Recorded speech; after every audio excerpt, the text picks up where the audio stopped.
What's this? A gear review in the field? I think so. Today I'm here with my tarp, the Warbonnet Cloudburst, and I'll be showing you as well the Warbonnet Thunderfly.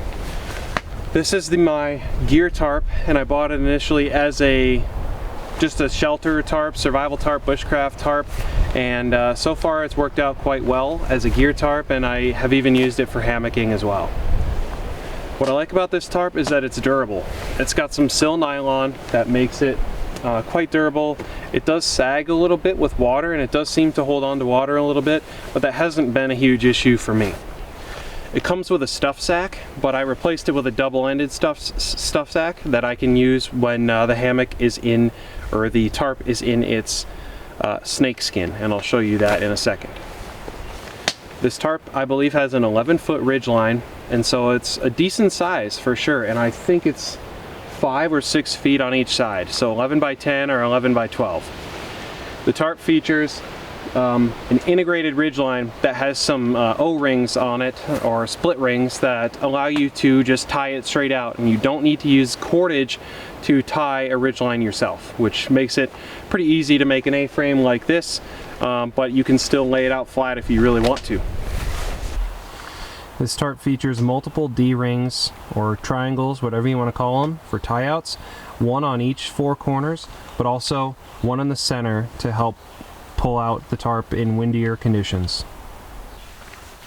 I like to use Dutch fleas from Dutch Wear Gear, which are some custom titanium pieces of hardware, essentially, that this guy who goes by the name of Dutch has made to make tarp rigging and hammock rigging easier. So what's great about these is that they stay fixed to the shock cord, and all you have to do is get some Dyneema that's attached to your stake, and it runs through this little hook on the edge for tension.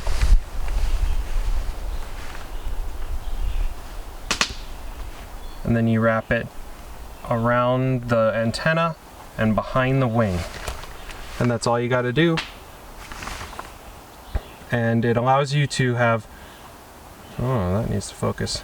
It allows you to tension your tarp exactly how you want. It's very flexible, very easy.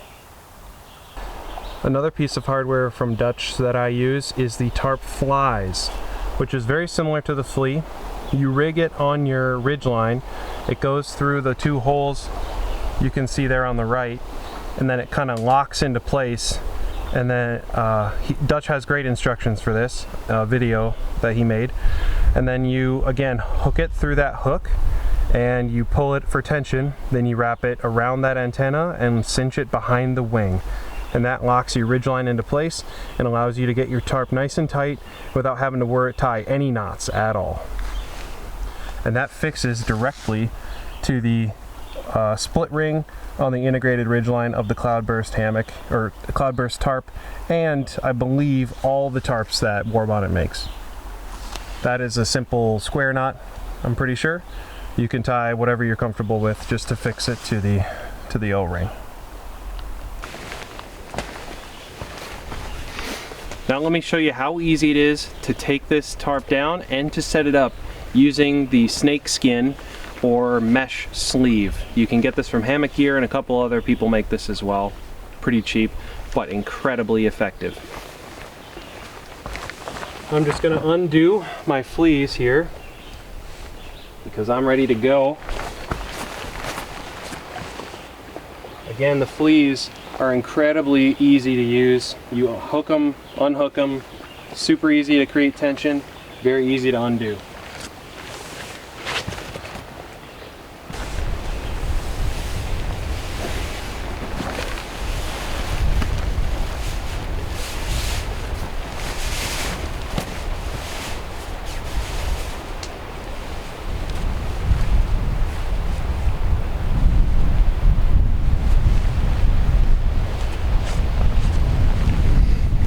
That's it. So super easy. You just put it into the stuff sack when you're done, and that's it. Now you do the same for the hammock, and you can even leave it up like this when you're using it with a hammock. you can just have it like ready to go. You can have your stakes and just leave it open, so if you don't think it's going to rain or whatever, but you want it ready to go, you can have it up and then just drop it down and stake it in 2 minutes if weather starts to come. So super duper easy, and I wouldn't want to go without it anymore after using it.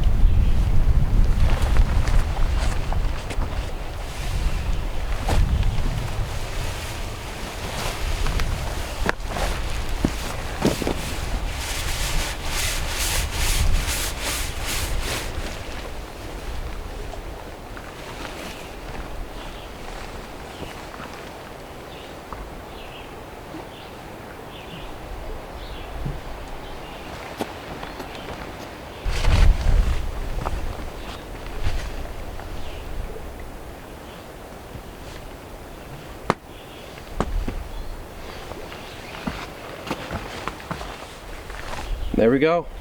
How easy was that? One thing I want to mention, so I'm using some titanium stakes. This is a shepherd's hook stake, and I don't want to take it out to show you because, as you might see, this area is very rocky. There's rocks everywhere, and to find a good spot to put your stake in is kind of a chore, and so you need to be really careful about where you put them in. You're gonna have to find a spot, and that one looks like it's about ready to come out, so I think I gotta fix that one actually. But I've got shepherd's hook stakes, and I've got titanium ascent stakes as well. These are from Vargo, and they're pretty lightweight, they're pretty effective, but you have to be careful with them. They're kind of brittle, so if they bend and you bend them back, they might crack, just like I did with one on this trip already because of all the rocky terrain. So be careful with your stakes, but the titanium ones are pretty awesome.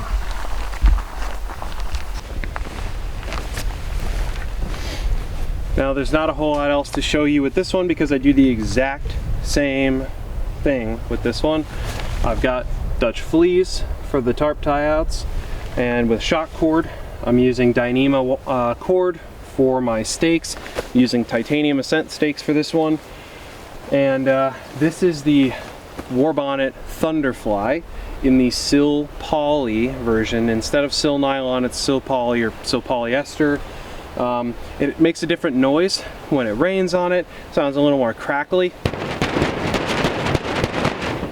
But it's been a great tarp. It doesn't hold on to water as much as sil nylon, and I believe it doesn't stretch as much as sil nylon either.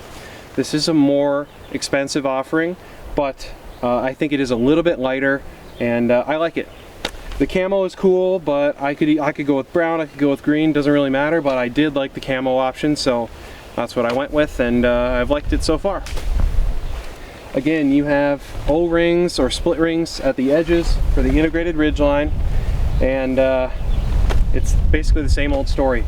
Now, one interesting feature that I'll show you is this tarp is a hexagonal tarp, and it has doors that are cut into the side that you can basically clip shut, and they block wind and rain and stuff like that, so that's pretty cool.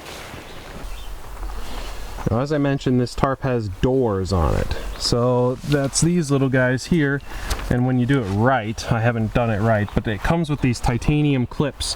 The tarp comes with these clips, and you just clip these things together and the doors shut nicely like this, and it blocks the wind and rain or whatever that comes in. So you know, it's still, if you pitch this low and you use the doors, you'll block a lot of weather, which is really nice.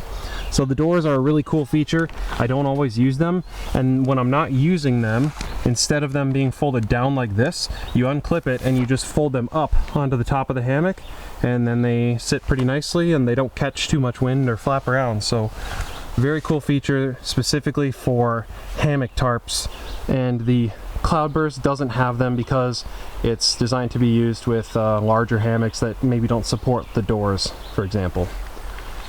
That would just interfere with them, but for this works very nicely, and I really like this feature.